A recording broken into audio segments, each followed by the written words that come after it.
औज़ुबिल्लाहिमिनश्शैतानिर्रजीम बिस्मिल्लाहिर्रहमानिर्रहीम। आज हमारे पास जो किताब है वो है खुतबा नहजुल बलागा। और खुतबा नहजुल बलागा शिया के नज़दीक कहा जाता है कि मोतबर किताब है। तो आज हम इसकी तस्दीक आपको ये क्लियर कर दें कि नहजुल बलागा जो शिया की किताब है ये मसादर में से नहीं है। अगर तो इसमें से किसी खुतबे की सनद मौजूद है और अगर किसी खुतबे की रावी या मतन शिया किताबों के अंदर मौजूद है, कि जैसे कि हम आपको मिसाल देते हैं कि अगर कोई तारीख़ी किताब जैसे तारीख़ तबरी ले लें या कोई भी किताब ले लें, अगर उसकी सही सनद बुखारी और मुस्लिम में मौजूद है तो उसको लाजमी है कि सही समझा जाएगा। और अगर उसकी वहाँ पर मौजूद नहीं है तो उसके ऊपर इख्तलाफ होगा और उसे तारीख़ी रवायत कहकर रद्द कर दिया जाएगा, या कोई असूल बने हुए हैं उस पर उसको परखा जाएगा। तो नहजुल बलागा का भी यही केस है। तो इसके बाहर कोई ये नहीं लिखा हुआ कि ये सही नहजुल बलागा है। तो हम आपको कोशिश करेंगे कि वो वाली चीज़ें पढ़ के बताएं जिससे आपको इससे फ़ायदा हो। अच्छा, हमने साहब वीडियो में हज़रत अली अलैहिस्सलाम का खुतबा शक-शकिया पढ़ा था, जिसके अंदर हज़रत अली की अपनी खिलाफत, अबू बकर की खिलाफत, उमर की खिलाफत, उस्मान की खिलाफत और हज़रत अली की खिलाफत, और उसके अंदर शूरा भी बनी थी। तो शूरा से मतलब हज़रत अली के क्या एतराज़ात थे। तो आए हम शूरा पर बहस करते हैं कि शूरा के अंदर हज़रत उमर ने शूरा क्यों बनाई, और शिया ये क्यों इतराज़ करते हैं कि उस शूरा के अंदर उमर ये चाहते थे कि उनके बाद उस्मान ही खलीफा बने। तो आए हम इसको 2 या 3 पार्ट्स में कंप्लीट करेंगे। अगर आपको ये वीडियो अच्छी लगे तो इसे गौर से सुनिएगा और ज़रूर शेयर कीजिएगा। हम ये 101 नंबर सफ़ा से पढ़ेंगे। ये कोई खुतबा नहीं है, ये एक मुसन्नफ़ की तशरीह है और उसने इसको हवाले के साथ बयान किया है।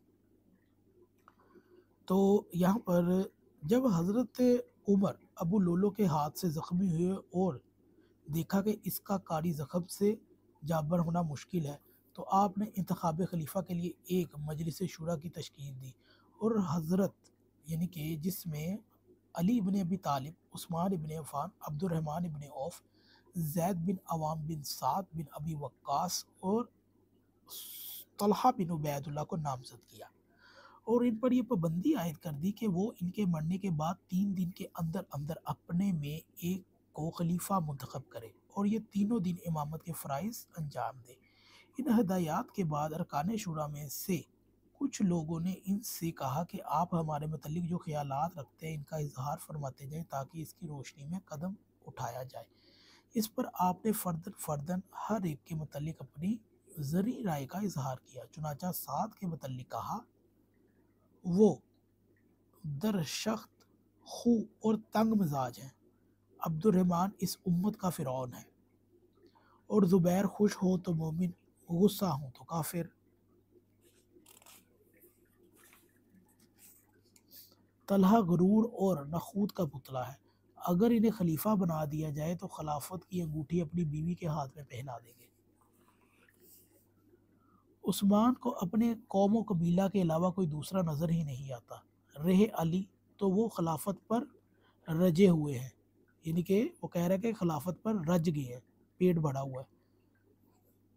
अगरचे मैं जानता हूँ कि एक वो ही है जो इस खिलाफत को सही राह पर चलाएंगे, मगर इस इतराफ़ के बावजूद आपने मजलिस शूरा की तश्कील ज़रूरी समझी और इसके इंतखाब अरकान और तरीक़ार में से वो तमाम सूरतें पैदा कर दी जिससे खिलाफत का रुख इधर ही बढ़ेगा जिधर आप मोड़ना चाहेंगे, यानी कि उमर।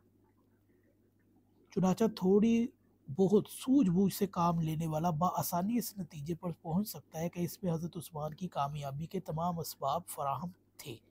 इस अरकान को देखते हुए मैंने हज़रत उस्मान के बनोई अब्दुर्रहमान इब्न औफ और साद इब्न अबी वक्कास हैं जो अमीरुल मोमिनीन से कीना और नाद रखने के अलावा अब्दुर्रहमान अजीज़ बिन अहम कबीला भी हैं, और दोनों में से किसी एक को भी हज़रत उस्मान के ख़िलाफ़ तसव्वुर नहीं किया जा सकता। तीसरे तलहा बिन उबैदुल्ला है जिनके मतलब अल्लामा मोहम्मद अब्दा हवाशी नहजुल बलागा में तहरीर करते हैं कि तलहा उस्मान की तरफ माइल थे,